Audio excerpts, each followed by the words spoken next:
ইরানের নিরাপত্তা সদর দপ্তর সহ বিভিন্ন লক্ষ্যবস্তুতে হামলা চালিয়েছে ইসরায়েল। পাল্টা ইসরায়েল সহ মধ্যপ্রাচ্যে যুক্তরাষ্ট্রের বৃহত্তম সেনাঘাঁটি এবং বিভিন্ন কনসুলেটে হামলা চালিয়েছে ইরান। শ্রীলঙ্কা উপকূলে একটি ইরানি জাহাজে সাবমেরিন থেকে হামলায় জাহাজের ৭৮ নাবিক আহত এবং ১০১ জন নিখোঁজ রয়েছেন। ইরান হরমুজ প্রণালী বন্ধ করায় মার্কিন নৌবাহিনীর ট্যাঙ্কার সুরক্ষায় সেনা মোতায়েনের কথা জানিয়েছেন ট্রাম্প। ইরানে এখনো পর্যন্ত ১,০৯৭ জনেরও বেশি বেসামরিক মানুষ নিহত হয়েছেন। আরও জানাচ্ছেন সুব্রত গাইন। মধ্যপ্রাচ্যে চলছে হামলা পাল্টা হামলা।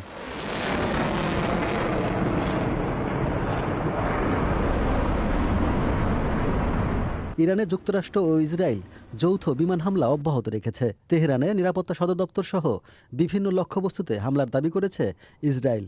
একই সাথে লেবাননেও ইসরায়েলের বিমান হামলা চলছে।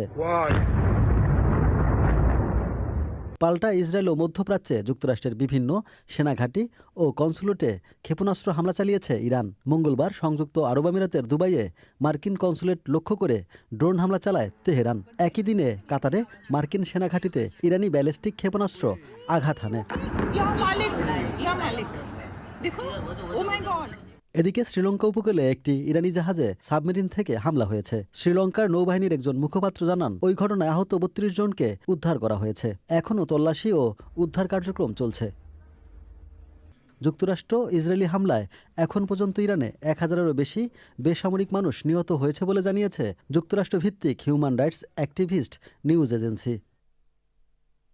Subrata Gain, channel I. বিকাশ পেমেন্টে ১০,০০০ টাকার বেশি অফার। শপিং চলছে তো।